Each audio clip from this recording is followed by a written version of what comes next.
Alors si Dieu permet par sa grâce que tu viennes au monde, il y a une raison liée à cela. Il y a un projet lié à ton avènement dans ce monde. C'est ça ta destinée. Et je suis en train de dire que ta destinée, c'est le mandat de Dieu ou la mission de Dieu rattachée à l'existence de ta vie, à l'existence de ton âme, à l'existence de ton esprit, parce que l'homme est tripartite. Il est en lui cette composition-là. Dieu t'a créé corps, âme et esprit.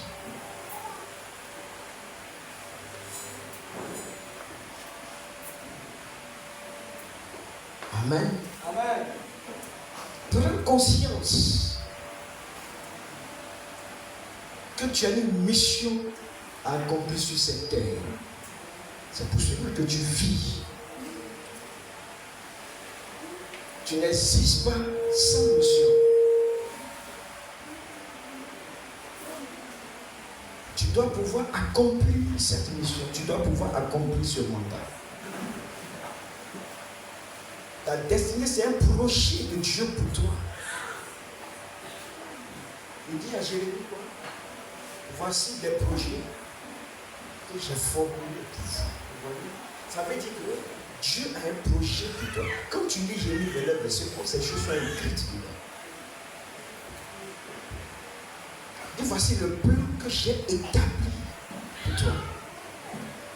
Il appartient à chacun de nous de pouvoir fonctionner selon ce plan. Il appartient à chacun de nous de pouvoir fonctionner selon ce projet vital, ce projet qui vient de l'Éternel, ce projet qui vient de Dieu. Amen. Ça ne vient pas de d'autres personnes, mais ça vient de Dieu.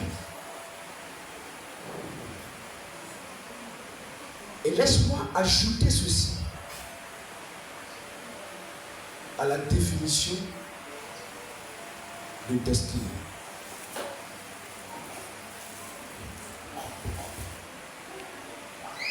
Peuple de Dieu, force-moi en droit. Il n'y a aucune destinée qui n'est pas combattue par le diable. J'ai dit quoi? Ici, on peut répéter. Qu'est-ce que je viens de dire? Il n'y a aucune destinée. Parlez un peu fort. Il n'y a aucune destinée qui n'est pas combattue par le diable. Tu peux ajouter les syllabolites. Le diable va combattre ta destinée. Ces démons vont combattre ta destinée. Tes ennemis vont combattre ta destinée. Au milieu en matin, il n'y a aucune destinée qui n'est pas combattue par le diable, qui ne fait pas l'objet d'attaque de la part du diable, des démons ou de tes ennemis.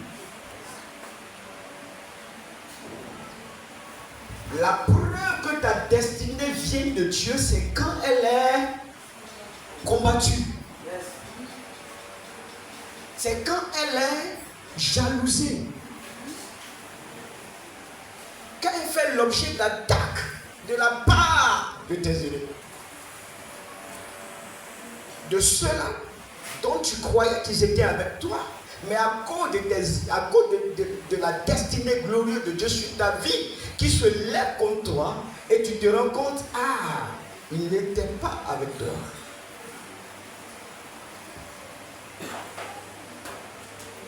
Il n'y a que Dieu seul qui est avec toi. Alléluia. Dieu dit, avec Dieu, nous ferons des exploits. Dieu dit, Si Dieu est avec nous, qui sera contre nous? Ça veut dire que qu'il soit contre, ça n'a pas de sens. Ça n'a pas d'effet. Peu importe ce qu'il te fait. Je vais encore renchérir. C'est pas fini. Je vais encore ajouter. D'ajouter. Alléluia. Si ta destinée n'est pas combattue, si elle ne fait pas l'objet d'attaque de la part de tes ennemis, c'est que cette destinée-là ne vient pas de Dieu. On a bien saisi? Si elle n'est pas combattue par le diable, c'est qu'elle ne vient pas de Dieu, cette destinée.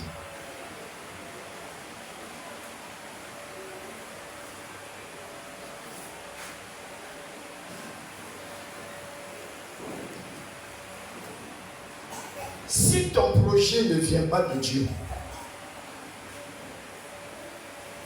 Satan ne va pas combattre. Si le projet ou alors ta vision n'est pas de Dieu, c'est à ce moment que Satan, ça ne va rien dire à Satan. Ça ne va rien dire au démon. Ça ne va rien dire aux sorciers parce que ça ne vient pas de Dieu.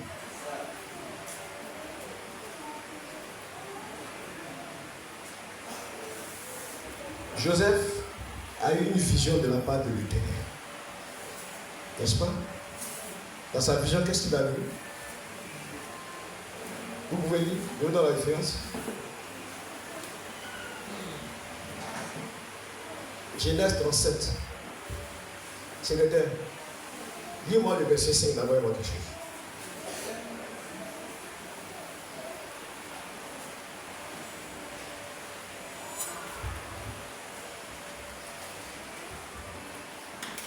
Genèse 37, le verset 5. Joseph eut un songe. On peut soutenir le même. Et il le raconta à ses frères. Il le haït encore davantage. Il a eu quoi? Un songe, n'est-ce pas? Ok. Mais j'aimerais que ce matin tu mets à la place de son une vision. Il a eu une vision, n'est-ce pas? Voilà. Ou bien il a eu un projet de Dieu. Ok, continue. Il leur dit, écoutez donc ce songe que j'ai eu. Nous étions à lier des gerbes au milieu des champs, et voici ma gerbe se leva et se tint debout. Et vos gerbes l'entouraient et se prosternaient devant elle. Ses frères lui dirent, est-ce que tu régneras sur nous? Est-ce que tu nous gouverneras? Et il le haït encore davantage à cause de ses songes et à cause de ses paroles. Il eut encore un autre songe et il le raconta à ses frères. Il dit, j'ai eu encore un songe et voici le soleil, la lune et 11 étoiles se prosternaient devant moi. Il le raconta à son père et à ses frères. Son père le réprimanda et lui dit, que signifie ce songe que tu as eu? Faut-il que nous venions, moi, ta mère et tes frères, nous prosterner en terre devant toi? Ses frères eurent de l'envie contre lui, mais son père garda le souvenir de ces choses. Verset 12. Les frères de Joseph étant allés à Sichem pour faire perdre le pouvoir. Ah, merci, on peut s'asseoir. Merci. Je suis sûr que tu es en train de me comprendre ce matin aisément quand je dis si ta vision, si ta destinée vient de Dieu, elle sera inévitablement attaquée par le diable. Et le diable suscitera qu'il veut, même dans ton entourage, même dans ton milieu familial, pour combattre ces grandes destinées de Dieu investies en toi. Le signe que tu saches, le signe que tu vois que ça vient de Dieu, c'est quand les gens combattent cette destinée, cette vision. C'est quand les gens se lèvent contre toi à cause de ce que Dieu t'a destiné pour quelque chose. Si personne ne t'envie, si personne ne se lève contre toi, c'est que cet esprit-là ou cette vision, elle ne vient pas de Dieu. Tout à l'heure, on a entendu la lecture de ce passage. Mais regardez le verset 11, tu as eu le verset 11, non? Tu as eu le verset 11, Jérémie. Ses frères, vous voyez dans votre Bible, vous allez voir, eu de l'envie contre lui. C'est-à-dire quoi? Ils ont commencé à l'envier, à le jalouser.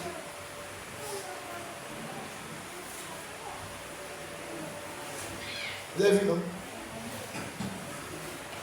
Ils eu de l'envie contre lui. Ils étaient maintenant dressés contre lui. Jusque-là, tout allait bien. On est frères, on est sœurs. Mais dès lors où le projet de Dieu lui a été révélé et qu'il fait part à sa famille, son cercle familial se lève et se dresse contre lui. C'est la vie sur cette terre, mes frères.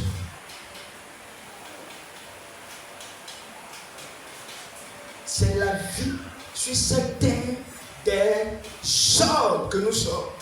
Regardez encore quel verset là. Ce matin, on ne pourra pas tout déballer à cause du temps. On va voir s'il faut une autre séquence. Mais regardez un autre verset que je vous donne.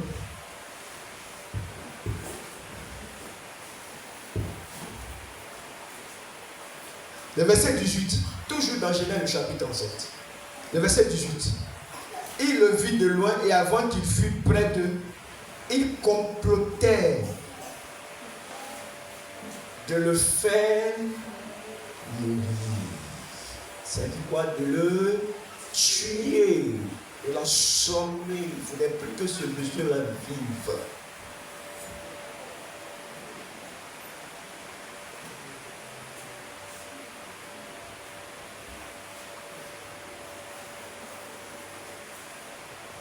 Alors, les attaques commencent.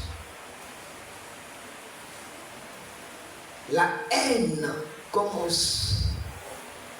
C'est là où on va commencer à mal parler de toi. Les gens te haïssent. Et tu ne comprends pas ce qui se passe. C'est parce que ta destinée elle est grande. Et le diable passera par tous les moyens pour ne pas que tu accomplisses ta destinée, ta glorieuse destinée. Mais toi, il faut être courageux, il faut être armé de courage. Tu dois pouvoir compter sur Dieu. Alléluia. Le nom 23 du nous dit quoi? Lis. Ouais, nom 23 du 9. Qui a trouvé? Non, 23. Dieu n'est point un homme. Il n'est pas un homme pour mentir. Il ne t'a pas menti. Ce n'est pas parce qu'il y a des attaques contre toi. Ce n'est pas parce qu'il y a de la haine contre toi à cause de la vision de Dieu que tu dois accomplir. Parce que Dieu a dit que tu dois être ceci, que tu dois faire cela. Et que les gens se sont levés contre toi. Il y a des barrières, il y a des oppositions. Ce n'est pas ce que tu dois regarder et douter de la parole de Dieu comme si ton Dieu était un menteur. C'est ce qu'on nous dit dans le nom, c'est ça. Il n'est pas... Alors je termine, tu n'avais pas terminé. Dieu n'est point un homme pour mentir. Il n'est pas un homme pour mentir. Ni fils d'un homme pour se repentir. Il n'est pas fils d'un homme. Ce qu'il a dit. Qu'est-ce qu'il t'a dit? Qu'est-ce qu'il t'a révélé? Quel est le petit songe qu'il t'a montré? Même si ce songe paraît insignifiant, mais quelle est la petitesse de ce songe que Dieu t'a donné? Juste, regardez, pour que Joseph ait un tel songe, de vous à moi, c'est en combien de temps? Un petit temps, n'est-ce pas? N'est-ce pas? Mais son accomplissement, sa manifestation, De l'apparition du son jusqu'à son accomplissement, c'est tout un bouleversement.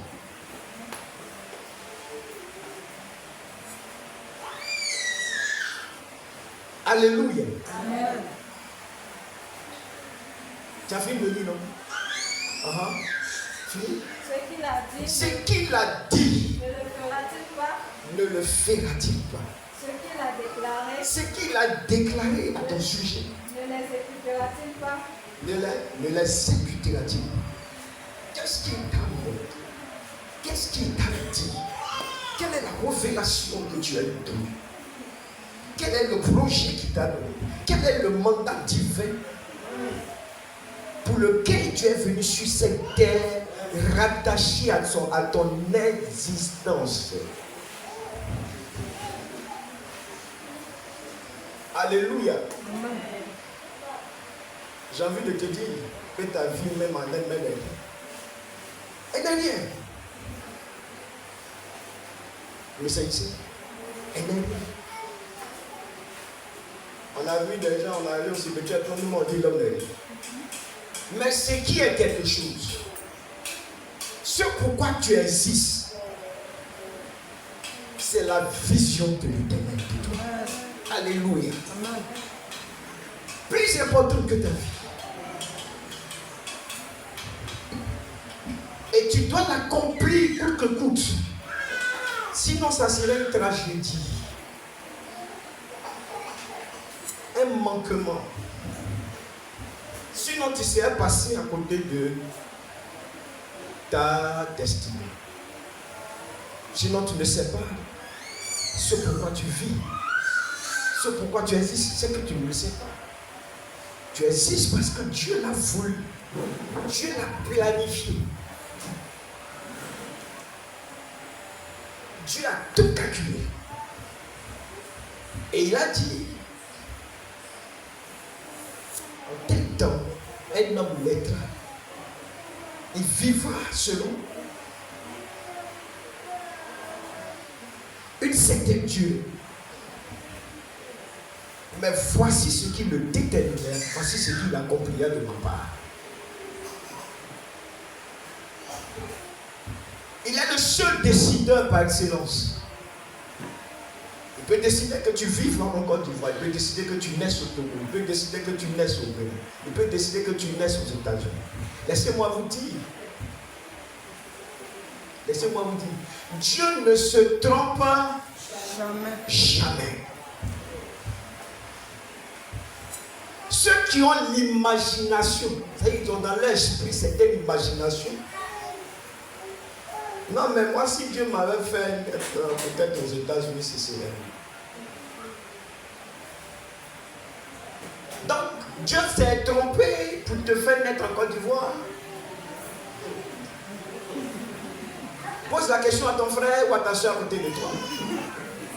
Dieu s'est-il trompé pour faire de toi un Ivoirien né en Côte d'Ivoire? Le Dieu qui est omniscient, le Dieu qui est omnipotent, le Dieu qui conçoit d'abord le plan de ton existence avant que toi-même tu ne viennes à l'existence. Je ne sais pas si tu peux comprendre d'abord. C'est-à-dire que pas Dieu qui se trompe comme s'il t'a créé, tu existes, c'est vrai, il va dire tu as calculé. Non, je ne sais pas. Je vais vous prêcher la parole de Dieu. Je vais vous enseigner ce matin. Alléluia. Quand on dit Dieu ne se trompe pas, c'est ici quelque chose de très important. Alléluia. Il ne s'embrouille pas. C'est-à-dire que pendant que tu es né, c'est là que tu as cherché. Qu'est-ce qu'il doit faire même? Non. Je me fais comprendre ce matin. Dieu a tout prévu. Il a tout calculé. Il a tout planifié. Tout ça a été fait à l'avance. Avant que tu ne viennes au monde. C'est en cela qu'il disait à Jérémie que il a dit quoi à Jérémie? Avant que tu ne naisses. On peut lire? On va lire ça. Pour que vous suivez. On va lire ce passage. Pour que vous compreniez que Dieu a tout prévu, il a tout calculé. Alléluia.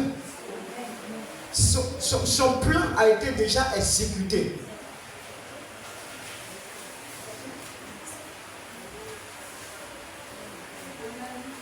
On va aller dessus. Tu m'as dit tout à l'heure.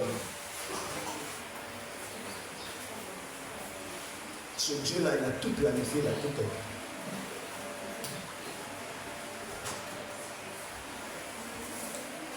Ce n'est pas quand tu viens au monde que Dieu cherche à tout calculer les choses. Non, non. Tout ce qu'il a prévu et planifié, quand tu viens maintenant, c'est pour entrer dans l'accomplissement de cette gloire, de cette destinée, de cette mission, c'est tout. Mais tout a été bien prévu. Comme j'ai dit, il y a un Dieu qui ne s'embrouille pas. C'est toi, homme, qui, au moment maintenant, je devais faire quelque chose, mais je ne l'ai pas fait. Vous voyez, non? Il a dit que souvent, tu arrives au marché, et puis, je ne sais pas, les trucs, tu n'as pas bien prévu, mais tes chômage. Ah, mais s'il y avait de l'argent, j'avais prévu. Non, Dieu, il a tout calculé. Il a tout prévu. Il nous appartient maintenant d'entrer dans ce que Dieu a prévu. Il nous appartient d'entrer dans notre alliance machée avec Dieu et que nous puissions comprendre le cheminement de Dieu avec nous. Quand il dit à Jérémie, allons-y, lève-toi. Mettez un peu sur elle. Hein? Où elle est? Communication empathique. Ok. Hein? Mettez la 8. Donnez un micro. Nous sommes. Ayez tous ces techniques-là. Quand quelqu'un dit, surtout à cause du direct, hein, à cause de YouTube, donnez un micro, là la voix porte.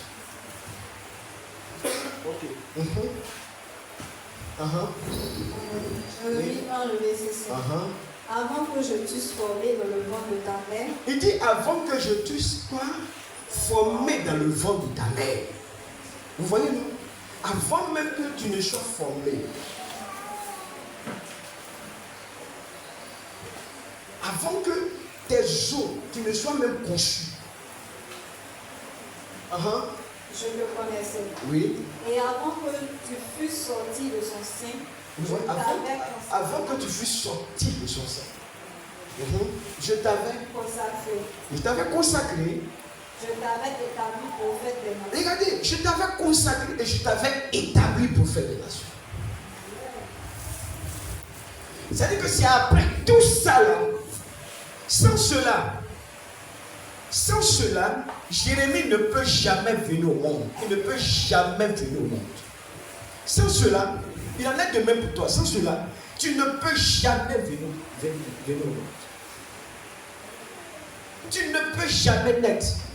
Quand Dieu, dans son plan divin, omniscient et omnipotent, il a tout fait, il a tout calculé. Connaissant son projet pour toi, ce que tu dois faire, le nombre d'existence d'années rattachées à ta vie, ce que tu dois accomplir, ton visage, le corps, là où tu dois naître, ici en Côte d'Ivoire, en Afrique, en Europe là-bas, aux États-Unis quelque part, en Chine quelque part, au Japon, peu importe le continent, même l'ethnie ou le dialecte que tu dois parler, le père et la mère qui vont être tes parents, tes ancêtres si tu veux, tes alliés, tout ça, la lignée selon laquelle tu descendras.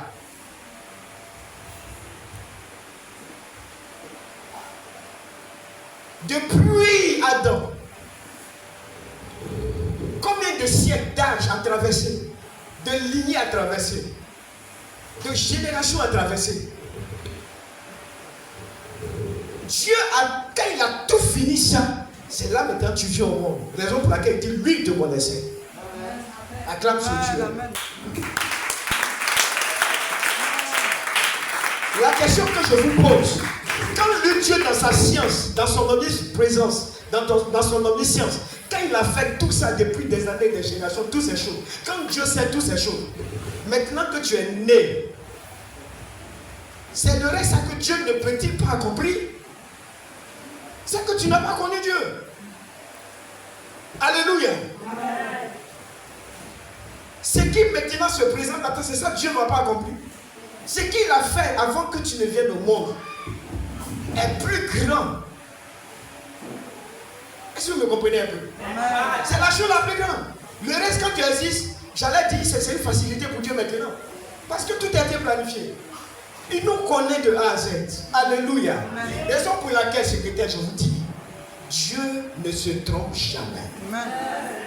N'aie pas des idées bizarres en tête. Ça fausse ton plan, ça te mélange dans ta tête. Ça te disqualifie. C'est que toi-même, tu te disqualifies du plan de Dieu. Non, moi, si j'étais né peut-être au Japon, peut-être excellemment riche, un milliardaire. Tu es plus sage que Dieu? Non, ça, ce sont des calculs humains, c'est la fausseté. Il ne se trompe pas. Quand il te fait naître en Côte d'Ivoire, quand tu nais d'une famille X, peut-être une famille Baoulé, il me semble que c'est les Baoulés sont un peu les plus nombreux en Côte d'Ivoire. Oui, c'est ça même. On peut acclamer le Seigneur pour la gloire.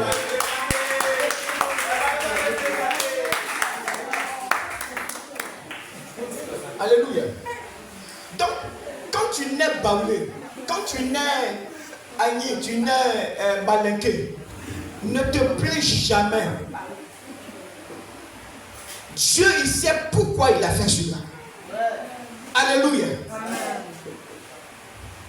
Ta destinée ne dépend que de Dieu. Elle ne dépend pas des hommes. Elle ne dépend pas de nos calculs humains et autres. Elle ne dépend même pas de nous. Elle ne dépend que de Dieu. S'il t'a fait naître en Côte d'Ivoire, bénis Dieu. S'il t'a fait naître de race noire, de peau noire, bénis Dieu. Il ne faut pas dire, non, moi si j'étais blanc quelque part, c'était bon. Nous n'avons pas l'intelligence qui dépasse l'intelligence de Dieu. Alléluia. Ne te dis pas si j'étais issu d'une telle famille. Non, moi en Côte d'Ivoire, là, si j'étais issu peut-être de cette famille-là. Même quand il te fait habiter ici en Dogoua, je ne connais peut-être pas chez toi, mais Dieu lui connaît chez toi, plus que moi. Alors, n'envie pas celui qui peut-être habite quelque part à Cocody dans les châteaux.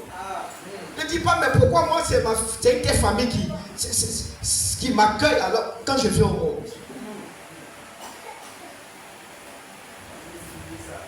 Allez demander à Gédéon.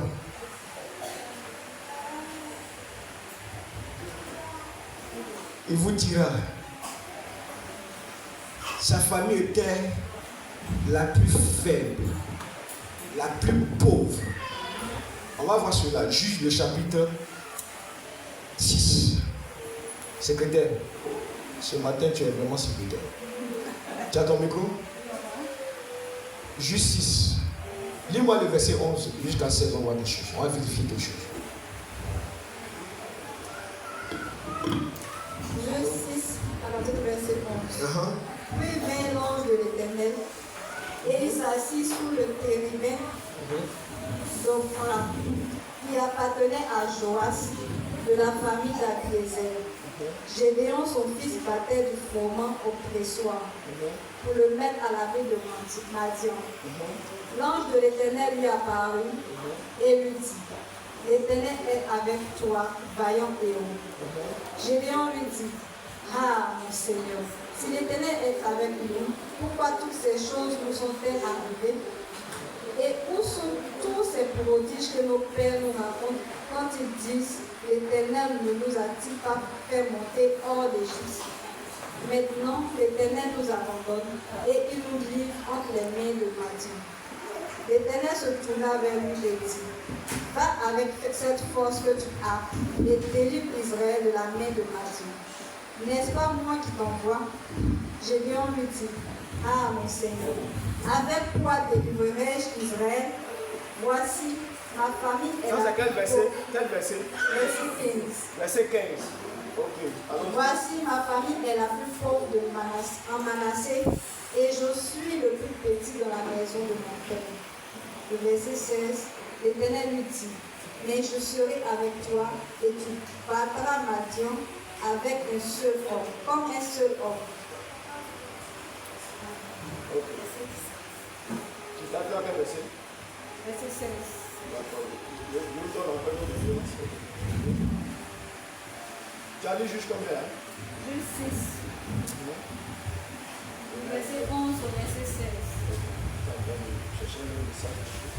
Dans le verset, je vais le voir quelque chose.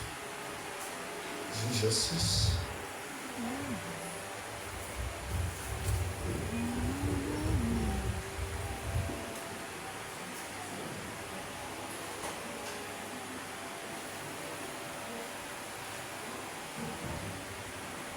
Juge 6, verset 15, non? Non, il y a un verset de l'idéologie là, c'est le verset.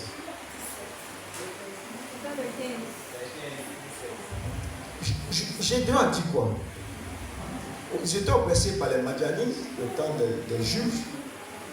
Et voici que quand l'un se refait la nuit, il dit, mais Gédéon, ta destinée elle est grande, elle est glorieuse. Ah mon Seigneur, avec quoi dire, voici ma famille est la plus pauvre à Manassé. La plus pauvre. Et je suis le plus petit. Raison pour laquelle je vous dis, ne te plains jamais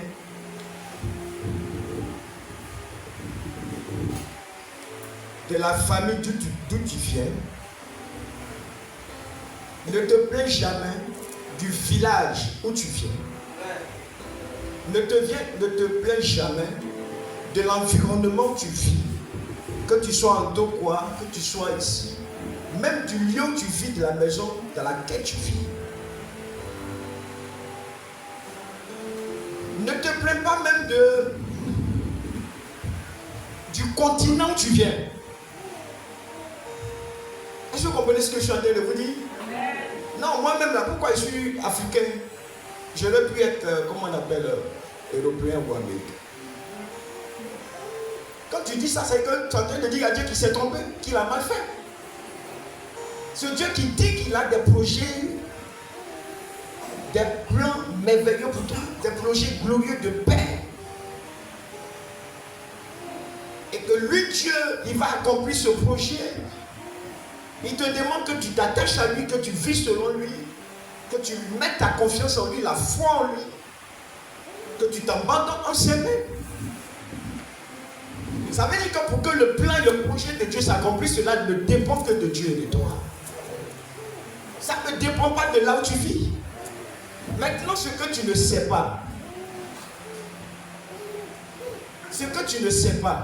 même si ta famille est pauvre, même si ton continent est pauvre, même si là où tu viens n'a pas d'importance, c'est parce que Dieu veut faire quelque chose avec toi.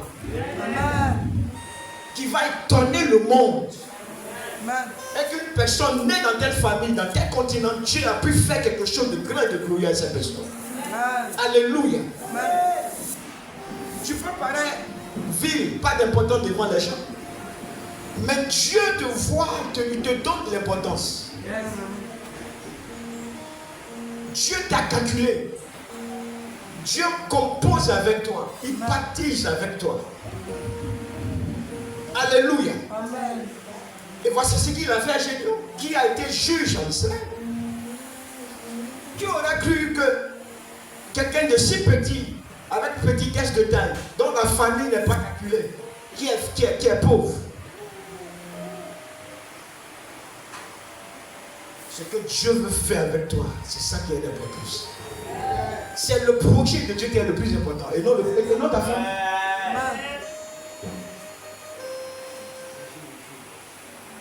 La vision de Dieu, la destinée de Dieu, c'est ça qui est le plus important. Et ce qu'il veut faire avec toi, laisse-moi te le dire avec plaisir, c'est quelque chose de grand, quelque chose d'incomparable, quelque chose de fort, qui va étonner le monde, qui va bouleverser le monde. Alléluia. Je vous donne 1 Corinthiens. Prends aussi ce verset. Il faut aider la lettre ce matin. Gage, tu vas l'aider.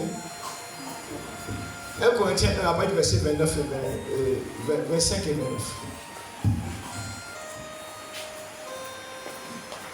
Matthieu, secrétaire, tu prends Matthieu 21, 42. 1 Corinthiens 1. Prenez 1 Corinthiens chapitre 1. 1 Corinthiens 1. Allez, verset 1. Verset 25. Verset 25.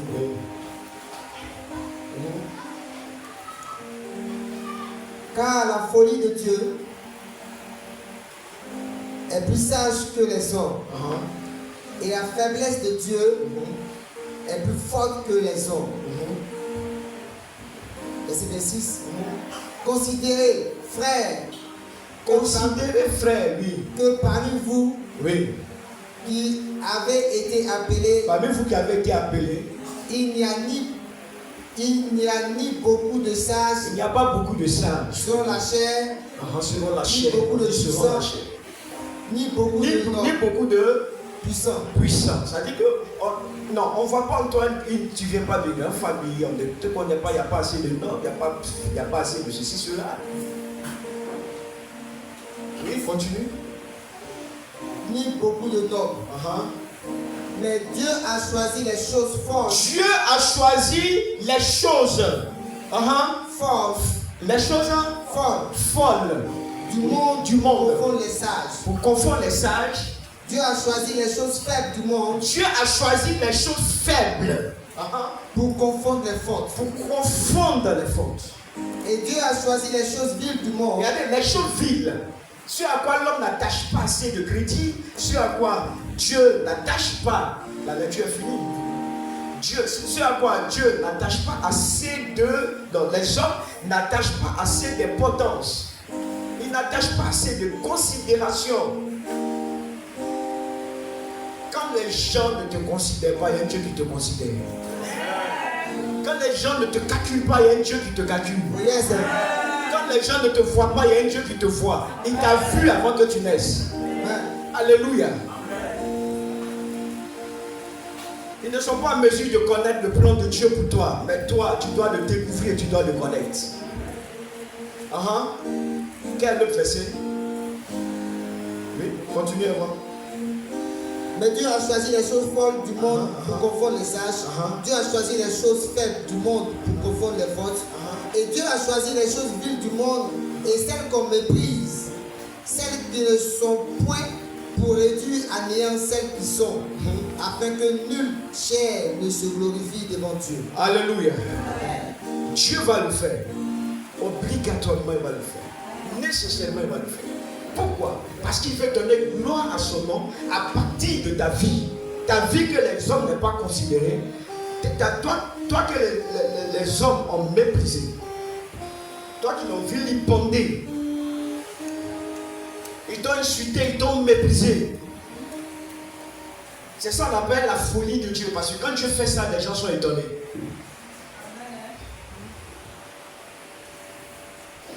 Alléluia. Ils ne t'ont pas considéré parce qu'ils ont vu le quartier où tu habites. Parce qu'ils ont vu la famille d'où tu es, la famille dans laquelle tu es né. Les gens ont vu toutes ces choses-là. Ils t'ont pesé. Et ils disent non, lui là, il ne vient pas des gens qui habitent des châteaux. Non, lui là, il n'habite pas tel quartier. Ils t'ont collé une étiquette selon le quartier où tu viens. Ils ont fait ça à Jésus-Christ. Et ils ont regardé. Petit venu de Nazareth, quelque chose de glorieux. Petit venu de Nazareth, quelque chose de grand. Alléluia. Vous connaissez la suite? Il est Seigneur des seigneurs. Il est le roi des rois. Il est le Dieu vivant. Le Dieu sauveur. Le nom qui est au-dessus de tout nom. Alléluia. Afin que par ce nom, tout genou fléchit. Alléluia. Tout l'homme confesse que Jésus est Seigneur. Tu as une histoire avec Dieu. Alléluia. Rien que ça doit pouvoir te motiver davantage. Doit te galvaniser. Marche selon Dieu. N'envie personne sur terre. Ne plaignez pas. Regarde. Donne-moi le bon verset là. Allons-y. Matthieu 22, verset 40. Jésus l'a dit. N'avez-vous jamais lu dans les Écritures la pierre qu'on rejetait La pierre qu'on rejetait, ceux qui bâtissaient, est devenue la principale de l'homme. C'est toi, c'est toi. Si c'est toi, acclame le Seigneur. Si c'est toi, acclame, lève-toi et acclame ton Dieu ce matin. Alléluia. Si c'est toi, acclame le Seigneur. Acclame pour soulever les gens un peu. Comment que les gens acclament pour soulever un peu l'acclamation. Alléluia. Tu peux t'asseoir. La pierre rejetée par ceux qui bâtissaient. Les gens croyaient bâtir. Ils ne t'ont pas calculé. Les gens croyaient avancer sans toi. Les gens croyaient te faire du mal parce qu'ils t'ont rejeté, parce qu'ils parlent mal de toi. Mais laisse-moi te dire, ils n'iront nulle part. Ils n'iront nulle part. Parce que c'est toi que Dieu a placé comme la principale, la pierre principale. Alléluia. Ils ont rejeté Joseph. Ils ont tourné. Il y a un chant à chanter ici, tourner, la grâce a tourné. Alléluia. La vision, le projet de Dieu s'est accompli. La destinée de Joseph s'est accomplie. Dieu l'établit, il est au rang de premier ministre. Il est au rang de premier ministre. La famille secoue tout le pays où ils étaient, sauf en Égypte où ils pouvaient trouver des ressources. Il n'est ni argent. La pierre principale rejetée, appelée Joseph en ce temps, ils étaient obligés d'aller avec des distances, parcourir la distance jusqu'à arriver chez Joseph pour avoir gain de cause. Alléluia. Peu importe le temps que ça va prendre, toi sois fidèle à Dieu. Les accusations contre toi par ici ne calcule pas, ne regarde pas. C'était le secret de Joseph, on l'a accusé à tort. Il n'a pas regardé à cela. Il regarde à Dieu. Il regarde le projet. C'est pourquoi il est venu sur la terre. Il travaille à cela. Dans la loi, dans l'adoration, dans le respect de la parole de Dieu. Jésus lui-même a été rejeté. Il est la pierre principale de l'homme.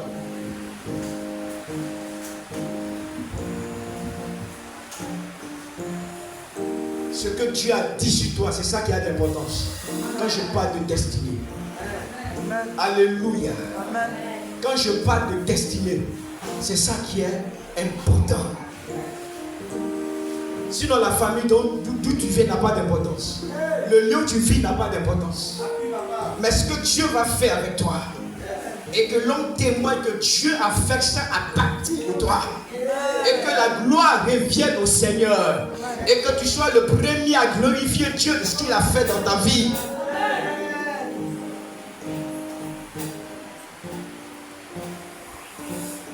Tu es un homme de destinée. Alléluia. Je l'ai dit au début du message. Quand une destinée n'est pas combattue, c'est le signe que ça ne vient pas de Dieu. Joseph a été combattu, c'est le signe que sa destinée venait de Dieu. Mais le combat contre sa vie n'a pas tué la destinée, c'est que Dieu a mis en vie. Alléluia. Il a dit à Jérémie, ils te feront la guerre. Hein? Mais ils ne te vaincront pas. Parce que celui qui est en toi est plus fort que ce qui est dans ce monde. Jésus qui est en toi, il a vaincu le tombeau. Il a payé le prix pour toi. Accroche-toi à coûte que coûte à Jésus de Nazareth. Ne l'abandonne pas. L'abandonner, le synonyme d'abandonner ta destinée.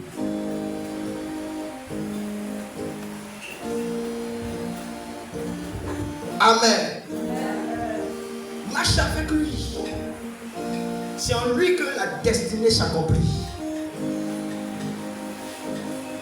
C'est Gédéon qui pensait, qui se disait non, mais il est le plus beau, le plus petit. Regarde ce que tu as fait. Il a accompli sa destinée. Et que la gloire revienne à Dieu. Dieu t'a choisi. Alléluia. Ça ne dépend pas des hommes, le choix de Dieu sur ta vie. Ça ne dépend pas d'eux. Dieu ne demande la vie de personne pour te confier une grande destinée. Il ne demande même pas la vie de tes parents. Il ne demande pas la vie de tes amis. Parce que quand Dieu préparait cette destinée, créer cette destinée pour toi, personne n'était là pour donner conseil à Dieu.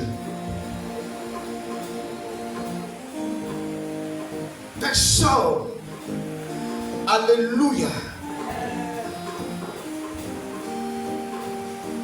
Moïse, quand Dieu se révèle à lui et qu'il devient le libérateur pour faire sortir ses frères de l'Égypte, qu'est-ce qu'il a vu? En Exode le chapitre 3, un buisson Adam. C'est-à-dire le buisson était tout en feu. Vous me comprenez, non? Tout en feu. Vous avez déjà vu buisson, non? Hein? Vous avez déjà vu buisson? Vous voyez le film de Jésus, vous allez voir le film de Moïse et tout ça. C'est des choses qui ne ressemblent à rien du tout. Vous me comprenez? Vous comprenez ce que je suis en train de vous dire? Regardez ça en image. Le buisson, comparativement à un arbre, le buisson est très petit, c'est même pas un arbre. C'est un buisson. Si vous voulez voir des buissons un peu comme des fleurs, mais qui ne sont même pas grands. Dieu prend toujours les petites choses et investit dedans. Quand on dit le buisson était en feu, ça veut dire que Dieu s'est investi dedans. Vous voyez ce que je suis en train de vous dire? Le feu. Et il lui dit, je suis le Dieu d'Abraham. Quand Moïse se dit, lui, qui es-tu? Il dit, je suis le Dieu. Mais ce que j'ai compris et que je vais vous révéler ce matin, si Dieu peut utiliser un buisson, quelque chose d'aussi insignifiant, comparable à des buissons, à des petits arbres, si Dieu peut utiliser ça pour se révéler à Moïse, pour se révéler à ce monde, à plus forte raison, toi qui l'as créé à son image. Alléluia. Tu ne sais pas quel feu Dieu va investir en toi pour bouleverser le monde. C'est ce qu'il nous m'a dit.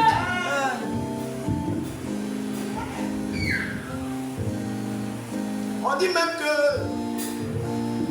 dans ce chapitre que peut-être on va pas lire, dans Nombre, le chapitre 28 et 22.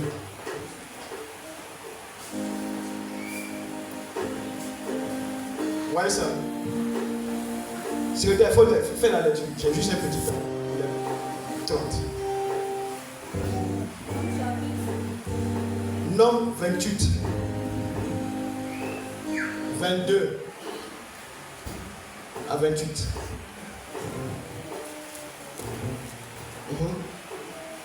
Vous offrirez un bouc en sacrifice. Tu es dans Nombre?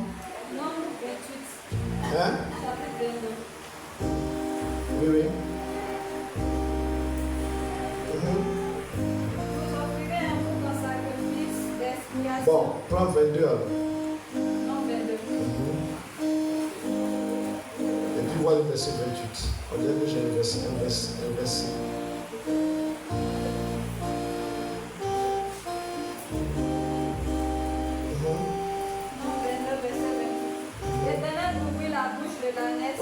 Nombre 22, verset 28.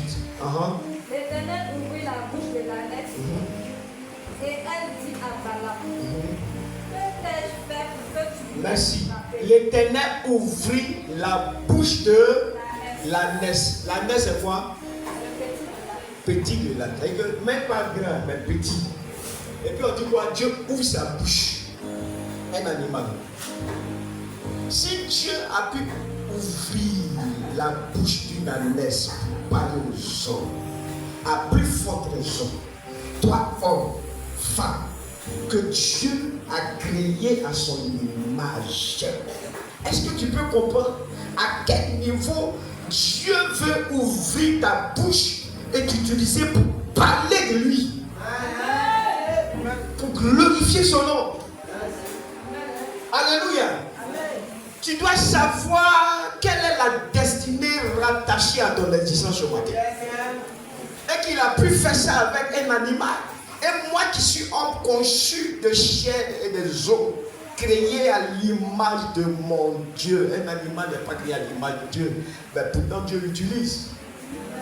Mais à plus forte raison, toi, alléluia. Si quelqu'un peut comprendre cela, acclame le Seigneur ce matin.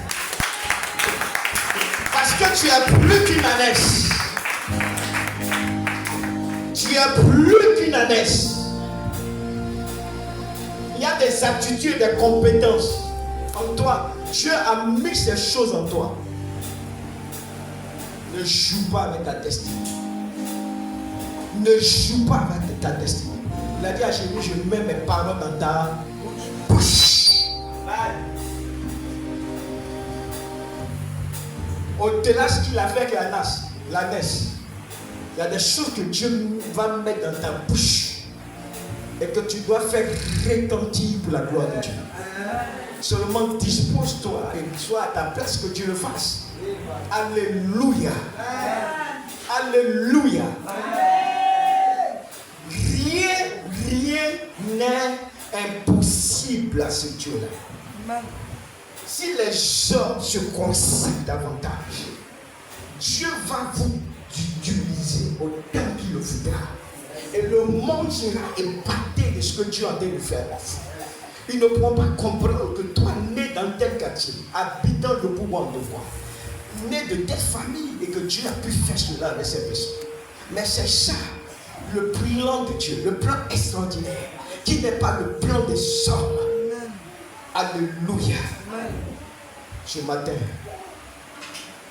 attends-toi à recevoir de Dieu ses grâces et ses forces pour entrer dans ton règne, pour entrer dans l'accomplissement de ta destinée. Groupe musical, maintenant, ce cantique, on va se tenir lever, on va chanter ce cantique, on va pas. Le même cantique, la servante de Dieu, où elle est? Maman, il me souvient. On va chanter ce cantique et puis on va prier le Seigneur.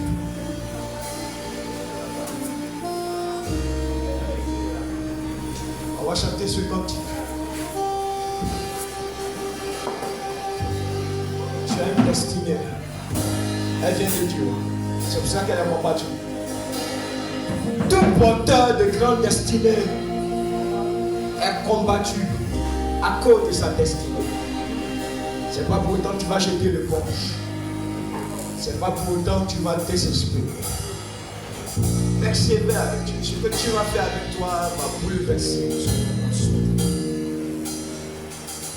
Va étonner ce monde. Oh my God, Shakalat.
Qui te donne son esprit. L'accomplissement de ta destinée repose sur l'onction du Saint-Esprit dans ta vie. Prie le Seigneur qui te fortifie pour accomplir ce pourquoi Dieu t'a créé, ce pourquoi il te fait, il t'a mis dans cette église, ce pourquoi tu as mis le boulot, ce pourquoi tu es ici dans ta famille, ce pourquoi tu es né avec une prie le Seigneur qui te donne le Saint-Esprit ce matin. Tu as besoin de son esprit, de la touche de Dieu, de sa présence ce matin. Prie.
Tu les vaincras. Dans le combat de la destinée, tu es en guerre contre tes ennemis. Ce matin, tu vas prier que Dieu règle leur compte. Qu'ils soient vaincus au nom de Jésus.